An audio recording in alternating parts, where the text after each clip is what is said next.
Hello guys, welcome to our channel of Learn Excel. Here in this video tutorials, we will discuss about the very important topics of Excel, which are mostly used for data analytics purpose. Okay, we'll start with the most common topic, which is pivot table and pivot charts, and we'll slowly move forward for all the important topics. So just give a brief intro about this channel. This channel is totally discussing about the data analytics. So I'll request you to please share and subscribe the channel so we can notify you for the new videos.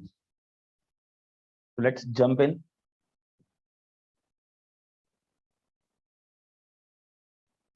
So let's first talk about the data, what we are using for this pivot table example. So if we see this data, this is a sales data. Okay, this is a sample sales data and having a good amount of rows inside that. And if we have a glimpse of the data set before we move into the pivot tables, just have a look on the data set. It is having initially two columns as row ID and order ID, which is required to make the data unique because the other column values can be repeated. Order date, ship mode, all the column values can be repeated, but these values will be unique. The next three columns are related to the order date, shipping mode, and the shipping mode. Okay, and the next columns are very important for the customer information, to which segment they belong, the customer ID, the customer name, and to which segment the customer belongs. And then we have location related information, country, city, state, region, and postal code, and the region. And then we have some product related information. Okay, so from here, if we have a look from, especially from column C to column Q, I can say this data is related to, in technical data analytic language, we can call them as dimension columns. The data which will be giving context to our analysis. Okay, these are the values which will give context to our analysis. And the columns from R to U, these are the columns from where we'll do all the calculations, where we'll perform all our calculations. Okay, so all the calculations will place from here, and to giving that calculation analysis context, we will use the column from C to Q. So let's jump in. For creating a pivot table, it's very simple. You can place your mouse anywhere in your table, in your sheet, and if you just need to go on to your insert menu bar and click on pivot table. Once we click on pivot table, we can see here it is showing us the data range, the range of table where the data is residing in. Okay, and if you are using an external data source, if your Excel is not, if your data is not this in this Excel sheet, you can use some external data source as well. You can click here, choose connection. It can be in another workbook or maybe onto another computer. On network, you can take files from the network as well. Okay, but for this example, we are choosing right now this Excel sheet. In the same Excel sheet, we are using this range of data. And the second option it is giving you, it is asking you where to create that pivot table. After creating your pivot table, where to place it, here into the same worksheet or into the existing worksheet. Okay, you need to create a new worksheet for that purpose, or you will use the existing worksheet. So definitely we'll go for a new worksheet right now and click on OK. So once you click on OK, immediately it will create the pivot table canvas for you. So you can see here in the pivot table field list, we'll get the all field names which we have already seen there. We'll get the field names over here. All the field names will come here. Okay. And if we see down below, that's the most important point to understand here. If we see down below, we have 4 rectangular boxes. The question comes in mind. A lot of people get confused here, where to put which value. So that we will clarify here in a very detailed discussion. Okay. First of all, definitely I am very interested to see a calculation for my for one of my column. So let's say suppose I want to see the total sum of my sales. Okay, total sum of the sales. So just select this column. Excel is very smart that once you select the column of sales column, which is a numerical column, we have already seen the data here. The numerical column and the sales data in these 4 columns. We have the numerical data where I already told where we'll do all the calculations. So from the sales column to the end of profit column. If we go back here and if we select sales column, it will automatically place this column into the value section. You can see here It is placing that column into the values section. And by default, it is doing sum of sales. By default, the calculation which it is doing, it is sum of sales. Okay, so it is already here. What you can do is, if you just need to change anything out of that, you can just click on go into field settings. You can change first of all the name of the field. Definitely, it is not good of sum of sales. With total sales. So I'm just renaming it to total sales. And in case if you need to change the calculations as well, you can see here we have all the calculations like sum, count, average, maximum, minimum, that multiplication product. We have the count numbers, we have standard deviation, standard the variance and other calculations. Okay, so we can select it from here as well. One more very important point, because it's a numeric field, you can just click on the number format field. Okay, you can change the way the number will appear. You select the number, you can change the number of decimal places, how you want to appear into your result set. You can increase or decrease it if required. Okay, you can put 3 decimal numbers if required, or maybe 2 or 1, whatever your requirement is. Use 1000 separator, sometimes very important. We should use 1000 separators so that we can have a 1000 separator value for each numbers. And one more very important thing for that is currency.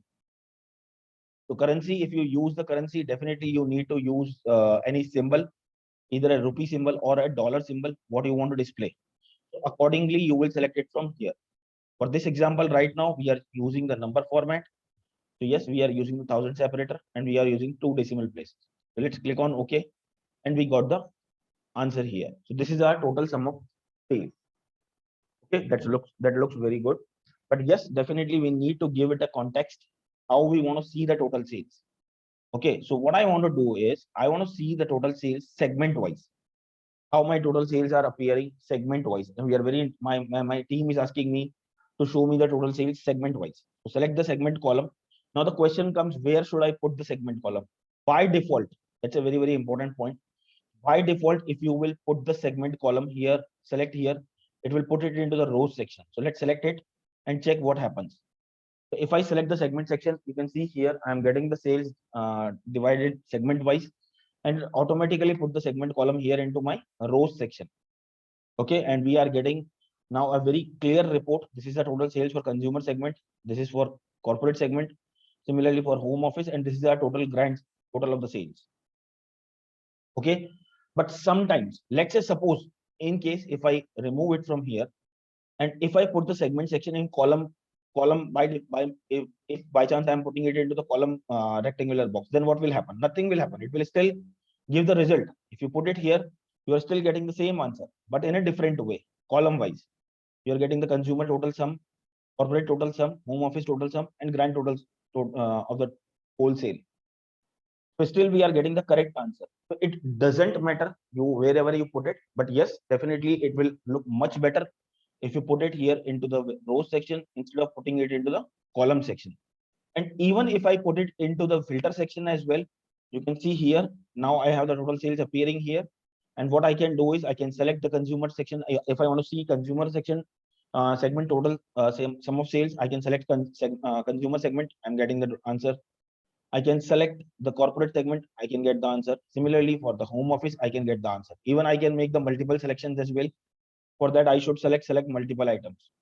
Then select all, you can get the answer. So in all the ways, we can get the answer. So it doesn't make a very, it solves the confusion. Where should I put it? It's okay wherever you are putting it. But yes, it will make it much easier to understand when you put it into the row section. We are getting a very clear answer now. So yes, my next question is my team is asking me, okay, we got the segment wise total sales now. Now I want to see that category, divide the segment wise total sales into categories of product. Once again, select the category, then let's see what answer we will get. If I select the category, definitely it will put it in the row section. So let's do it. Select category, I'm getting it, the answer divided like this. You can see here, we are getting for the consumer segment, these are my product categories, and these are the total sum of sales, and this is the total sum of consumer segment. And finally, similarly for corporate segment, these are the category wise sales, and this is the total sales for corporate segment. Similarly for home office, the 3 categories, their sum, and finally total sale for home office, and we are getting the grand total here. Okay, So some questions appear in my mind here. First of all, I don't want to see here. Sometimes we don't want to see here this subtotals of the sale. These are subtotals of the sale for consumer, corporate, and home office. We don't want to see the subtotals. Then how to handle that? Let's do it. For that, if you go to the design section, if you go into the design section, you can see here we have the subtotals option here. So if you just click on this drop down button, you can see here there is a first option of do not show subtotals. In case if you are not interested to show the subtotals, you just need to select it from here. It will clear the subtotals from everywhere. There are no subtotals now. Okay. In case you want to show the subtotals, but you want to show the subtotals at the bottom of the group. For example, I want to see the subtotal of consumer section here at the bottom of the group. You just need to select that, show all subtotals at the bottom of the group. So now we have a clear consumer subtotal after the sales. It is much easier to understand. Similarly for corporate and similarly for home office as well. Okay. And in case if you are happy at the bottom, at the top of the group, you can select subtotals at the top of the group. Similarly, at the last, we just next to the subtotals, we have the grand total option as well. We have the grand total here. So that's also if your choice. You don't want to see the grand totals for rows and columns both. You can just click on off. Grand total will not be displaying here. In case if you are not interested to display it, just remove it from here. Okay. In case if you want to show it, yes, you can display it once again. Okay. So that is also sometimes an important option. So good. Now we are able to see our report, a kind of a small report where we are showing the segment wise total sales divided by category wise, divided the report as per category wise. Okay, so that is very good. But yes, definitely we are more interested to see with the we can, it can be any choices, like we can have n number of things. Sometimes maybe asking your team is asking you divide the report as per region wise as well. So what you can do, you can select the region wise as well. Now you have the regions as central, east, south, west for the furniture segment, for the furniture category in the consumer segment. But sometimes it is very difficult to understand in this. And even if you are selecting one more column, let's say suppose I want to see product subcategory as well. So putting too much columns here will start creating confusions to understand. Okay. So what will happen if I will put the region section here? It will be much better if I use this region section here into my filters pane. Yes. So I should put the region pane here. So if, in case if my boss is asking me a very simple question, they want to see a report for consumer. The first of all, they want to see the report only for central section. So they will select central. And now they are getting consumer wise, consumer segment report for central region and divided by category, product category wise. So we have a clear report in front of us. Okay. Yes, we can choose more than one filter as well if required. First of all, I already told you how you can select multiple values from here. So for that, you need to click on select multiple items, select all. If you want to see all, keep all selected. If you want to see any particular 2 or 3, just select them and see the results. Okay. In case if you want to select all, just keep selected all. So that makes it very simple.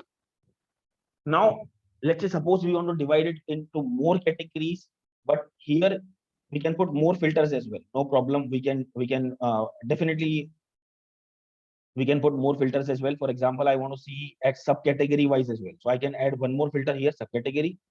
Now you can apply 2 filters in one go. Yes, I need to see it, the sales for, let me do an example. First of all, let's select all one more time. And this time what we want is we want to see it for the west section, the total sales for west section, especially for the product category of chairs and accessories. So we'll get the answer in a very clear way. But sometimes what happens is, first of all, we have sometimes creating too many filters is also definitely problematic. And it is always very irritating to go here and check from every time from here only. Okay. So what we can do for such kind of cases? So instead of putting them into the filter, there is a beautiful option here. I'm removing the subcategory from the filter section. There is a beautiful option given here into the my analyze menu section that is called a slicer. What is the benefit of a slicer? So let's put a slicer. It will ask you which column you need to use for the slicers. Okay. So I am saying, yes, I want to see it now, the subcategory wise, and I'll select subcategory here, and it will put the slicer here for me. So it's a very, very easy selection for me. Now I can see everything in front of me, a beautiful looking report, and I can make selections whatever I want. So for example, if I want to select the phones, and let's say I want to select phones, and I want to select these many values, so I can get the data. I can make a single selection. If you need to make multiple selection, make multi-select on. Now you can make multiple selections. So I'm making for phones, machines, and envelopes. So I'm getting the analysis for these three values, these three subcategories: phones, machines, and envelope. Similarly, I can go for furnishings as well. Okay, if you need to clear all the selections in a single go, just hit on this button. It will clear the filters. Clear filter means whatever filters you have applied through this slicer, they will be all cleared in a single go. Just hit on it. It will be cleared. Now you are seeing the data for all subcategories. Okay, so it makes it very, very simple. But yes, we we are at a good section of the report. But yes, sometimes we need to see the report year wise. We need to analyze the sales. And definitely date plays a very, very important role for any analysis. So if we need to analyze the report as per our date columns, then what to do? First of all, we have two date columns in our data already. You can see here, if we go above, we have the order date and ship date columns. What to do with this? It is very confusing to handle the date columns when we are creating the reports. So let's sort out that. If I put the date column here into the row section, definitely it is not flexible because it is divided. It will divide it like this, but it is very tough to understand in that way. If I need to go month wise, I need to click on quarter, then I need to click on month, and then I'll get the reports. So instead of that, what can I do is much better is, if I put the year into the, if I put this, sorry, if I, first of all, I remove this date column from here. If I remove this quarters and if I remove this quarters and years from the report, and what I can do is, if I put this order date column here into my filter section, what it will do, it will create the order date filter here. That is also okay. I'm getting the date here. It is showing me it is greater than 3rd January 2014, and the data in between January to 3rd January 2014 to 31st December 2017. Okay.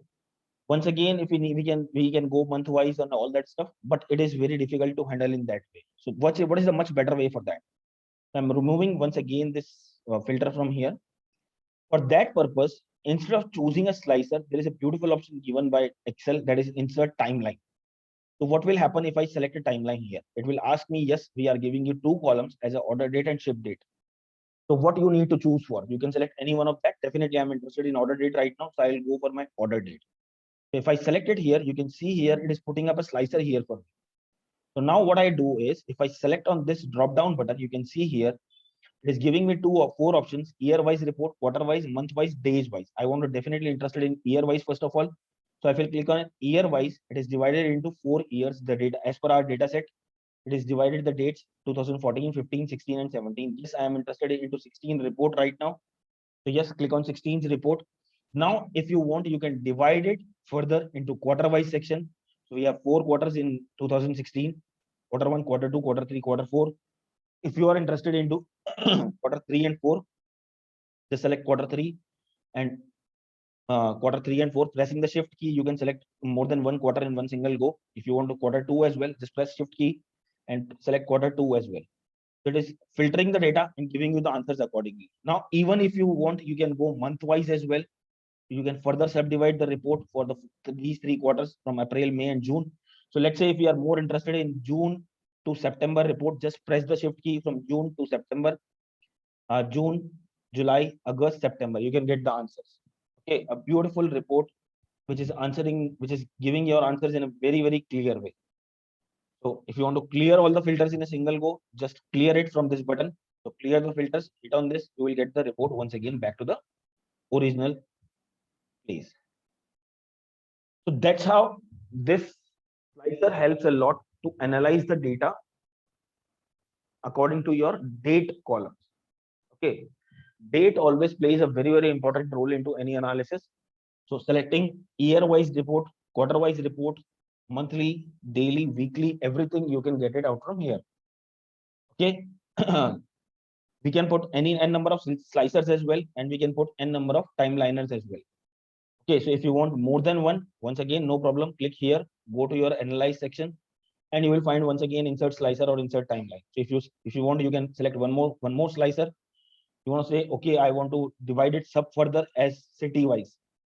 Select city as well. Now you can, if your whatever your team is asking, they want to see data for year 2017 for first of all, and the beautiful thing is they are related to each other as well. So if I'm selecting the south section, automatically my cities are also getting filtered. Okay, and now I have the south region cities only. So we are interested into Athens city. Select multiple. We are interested into Athens city, and we are interested into this particular city and this city. So we are getting the answers accordingly. You need to clear anytime, just click on this clear filter, it will be gone. And so from here also, you need to click on. And one more very interesting thing, one more very interesting point here to understand. Let's say suppose sometimes it happens, it definitely creates a lot of confusion. When we put definitely for creating filters, we have to apply the filters. But sometimes it is we apply too many filters and it is very irritating to clear all the filters one by one. I had to select all from here. I have to clear separately from here as well. So what is the better way for that? The better way is you can see here a clear button, a clear button. Go to analyze section, go on to clear button and clear filters. Hit on the clear filters button. What it will do, it will clear all the filters in a single go. Now you have the data selected from all from here. All filters have been cleared from here as well. And all the filters have been cleared from your slide, from your timeliner as well. Okay. So instead of clearing it one by one, depending on your requirements, you need to clear a particular filter. Definitely you have to go there and clear it. But if you need to clear all the filters in a single go, click on your pivot table anywhere, go on to analyze menu bar, go on to clear button and click on clear filters. It makes it very, very simple to clear all the filters in a single go. Okay. So that is very, very beautiful thing about the pivot table. And now I need to rename this pivot table as my sales analysis. So I can share it with my boss. Done. Okay. And you just need to, you're getting the answers, whatever required. Sometimes what happens is we want to see sometimes as a stakeholder or maybe as a management team, they want to see, okay, we are okay with this report, but they're a little confused about how the total sales is occurring in office supplies. They want to see this particular data for consumers segment for this office supplies category. They want to see the total sales. So what you can do is you can just double click here. Sorry, you can just double click on this value and just double click on this value. It will redirect you to the original data source. That's a very, very beautiful thing of pivot table. It will redirect you to the original data source, filtering it only for your office office supplies consumer segment, office supplies category for consumer segment. Now it has been filtered data for consumer segment only. We have values only for consumer segment here. And in the category, we have the category as office supplies only. So we are getting the filtered answer in a single group. So whatever they need to, and they'll need to have a look on this data. They can have a very, very clear picture of the data. That's a very beautiful thing of the pivot table. So always keep that in mind. Okay. And some of the other things are very simple. Like if you want, you can just if you just need to change the style of your pivot table. So it's very simple. You can go here and select any design, whatever you want to appear it, however you want to appear, you want to make it appear to look. Okay, so you can select the design accordingly. Similarly, same thing you can apply onto your slicers and the timeliner as well. So go to your options, select the design, whatever design you prefer as per your company standard. Okay, the norms of your standards, whatever design you need to follow. You can select the particular design from there. Okay. So this is a very, very beautiful thing given by. Okay. So that's how we do the analysis. I hope it will be answering all of your questions for the pivot tables. If any questions, please feel free to ask. We'll put the this source data here into the comment box, so you can go and practice the things. Please come up with your questions. Request you to share, like, and subscribe. If any questions, please let us know. We'll put the email ID over there. If any questions, please let us know. Thank you so much.